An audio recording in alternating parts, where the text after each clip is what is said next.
Serbinoo goobanaa kofaleerraa gadi lakkifame kun isin waamti harmeen.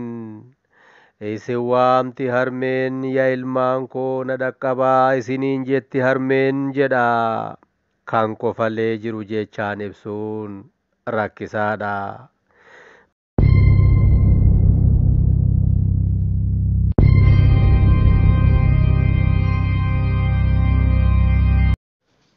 Obomboleettii 22 Asoosama dheeraa barreessaan Natnaaboon Nagaasaa Waaqjiraa Abukaatoo fi Gorsaa Seeraa Seenessaan Abbaa Seenaa Arsadee Obomboleettii 22 Kutaa 40ffaa Kutaa 39ffaa keessatti akkuma hordofaa turtanii Oromiyaa irratti guyyaa har'aa waan ajaa'ibaa ta'uuf deema. Oromoon akka jirutti kibba Oromiyaa kofaleetti sagantaa darbuuf jiru hordofuudhaaf qaamaan kan achi ga'e miliyoonatti lakkaa'ama. Inni kaan ammoo naannoo mana isaatti pilaasmaa dhaabbateefiin iji hundi isaanii gara kofalee hordofaa jira. Oromoo ta'ee kan uumame dachee kanarra kan jiru Oromiyaa keessas ta'e biyya alaa kan jiru yaadaaf qalbiin isaa gara kofalee jira. Waan abbootii keenyarraati dhaloota ammaaf dhaamame dhaga'uudhaaf icciitii jiru baruudhaaf hundumtuu muddameera. Nama qofa miti, Oromoo qofa miti. Mukooleen Oromiyaa keessa jiran illee qilleensa harraafamuu dhiisaniiru. Bishaan lageewwan hundi suuta jedhanii dhangala'aa jiru. Bineeyyoliin Oromiyaa keessatti argaman hundi isaanii yeroo barbaadanitti sagalee dhageessisanii gaafa sa'aatiin guute qofa al tokkoon wal duukaa gadi lakkisu. Yeroo suma immoo battalatti dhaabu. Qalameen kan kofaltu, weenniin kan korrisu, bosonuun kan dutu, jaldeessi kan bukumsu, waraabessi kan yuusu, simbirruun yeedaloo kan dhageessiftu sa'aatii guutuu qofa irratti ta'uusaa agarreerra. Isa booddee hundumtuu callisee waan Oromiyaa keessatti ta'aa jiru hordofaa jira. Loon illee gara pilaasmaa deemanii waan kana qalbeeffachaa akka jiranii keessumaa sangaan naannoo Mooyyaaleetti jiru tokko maal akka inni raawwate kutaa darbe keessatti waliin dhageenyeerra. Kofaleetti maaltu ta'uuf deemaa? Oromoon maal dhaga'uuf jiraa? Eeyyee abbootii keenyarraa ergaan nuu darbe icciitiin kaa'amee jiru suni maali? Kutaa 40ffaa waliin haa hordofnu.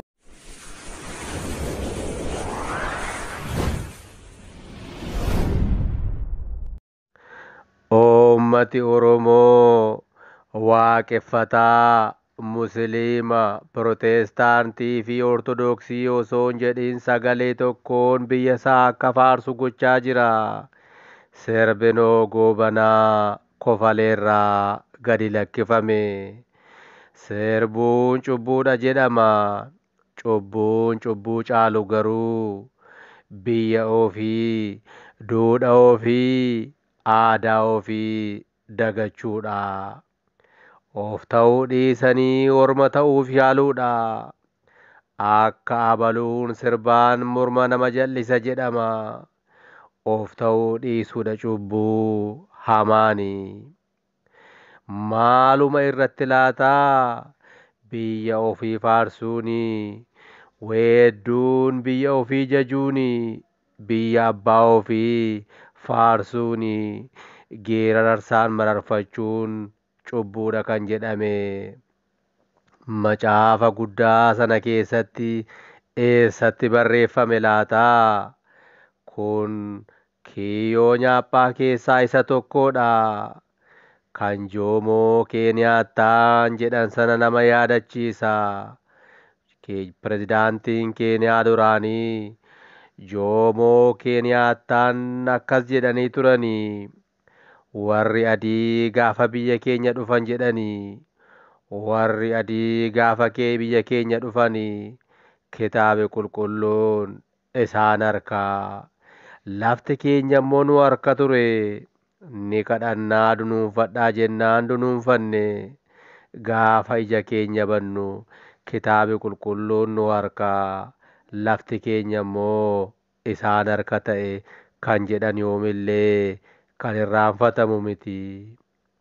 Cubbuun of wallaaluudha. Gabrummaan gabrummaa caalu eenyummaa ofii wallaaluudha.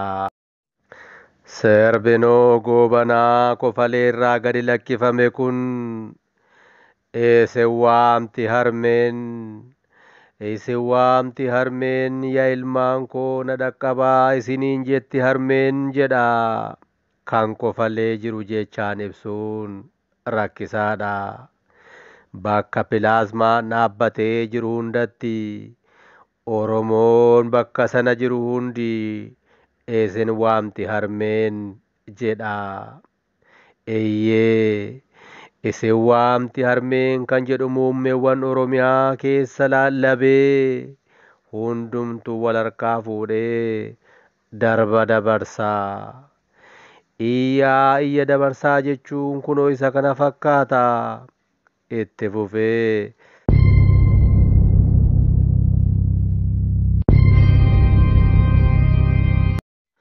Serbiyaa Hacaaluu Hundeessaa itti fufee tokkummaa tokkummaa tokkummaa tokkummaa yaa ilmaan Oromoo tokkummaa tokkummaan humnaa tokkummaa jedha.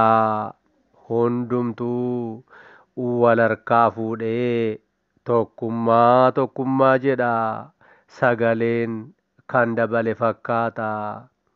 Kan bahaa jiru isa lixaa fi kan lixa jiru isa bahaa fi kan kaabaa fi kibbaa akkasumas Oromoon addunyaa mararra jiran dhaamsa kan waliif dabarsaa jiran fakkaatu. Wal kudhaammachaa jiru. Oromoonni Oromiyaan ala jiran of to'achuu hin dandeenye boo'anii hirqinfatu. Dacheen abbaa isaanii badhaatuuni. Dacheen abbaa isaanii Oromiyaani. Dacheen abbaa isaanii dacheen abbaa gadaa isaan fuuldura dhaabbatte. Kana gidduutti namni tokko maayikii qabatee as ba'e. Na of galchaa lammii koo jedhe sagalee ciccitaani. Harki isaa mirgaa amma ija isaa xaaxa. Boo'aa kan ture ta'uun namaaf gala. Dhugaa dubbachuuf yoo ta'e kan hin boonye hin jiru. Oromoo ta'ee kan imimmaan ofirraa naxoofne hin jiru. Gammachuutu boossisa. Gaafa achi as ba'ee uummata cabbii fakkaatu isa fuula dura jiru sana argu.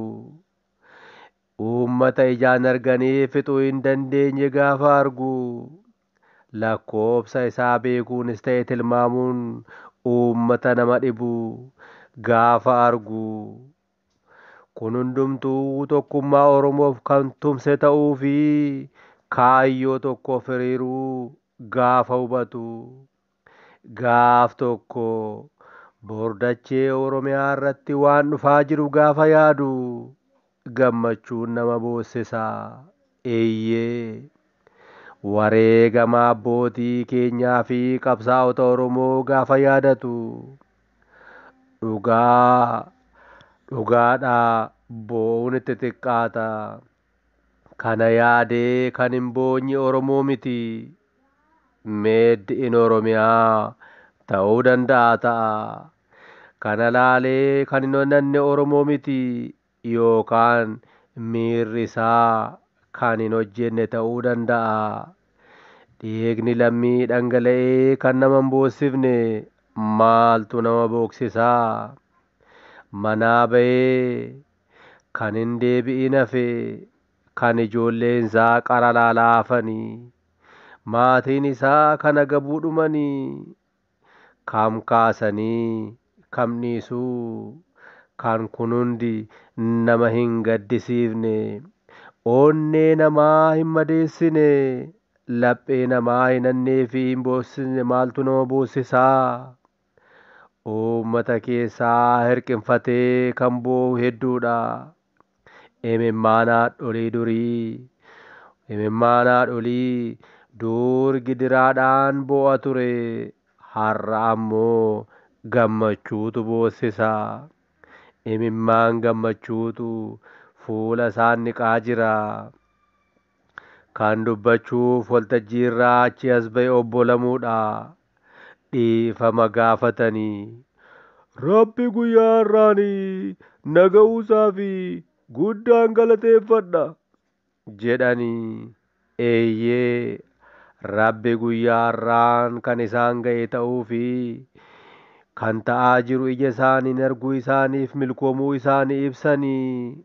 Kanaafis Waaqa Oromoo galateeffatanii.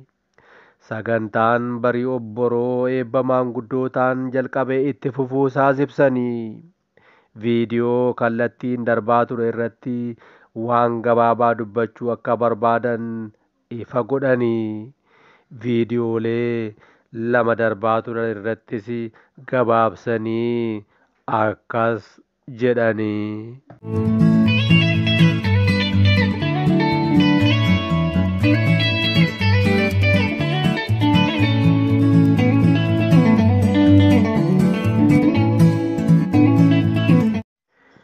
Akkuma armaan olitti dhaga'aa turtanii sirbi Nuhuu Goobanaa Kofalee irraati.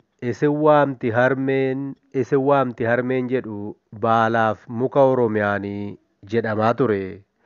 Itti fufees sirbi Hacaaluu Hundeessaa sirbaa ture. Tokkummaa yaa ilmaan Oromoo tokkummaan humna jedhu suni hundumtuu wal harkaa fuudhee sagalee tokkoon jedhaa ture. Hundumtuu tokkummaa fi kaachaa jira.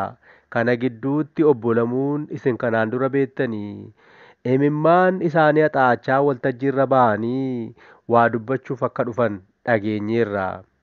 Gabaabaadhumatti waan kanaan dura darbe yaadatee kan hin boonye Oromoo ta'ee akka hin jiraannee fi yookaan immoo meeddoon Oromiyaa qofa ta'uu akka danda'u ibsuu isaaniis dhageenyeerra. Viidiyooleen lamaan isaan irraa dubbachuu fi as ba'an kun maali? Kutaa itti aanu guyyaa 2 booda qabannee dhiyaanna. Galatoomaa. Oromummaan miidhagina. Waliin mana guddaa tokko ijaarraa.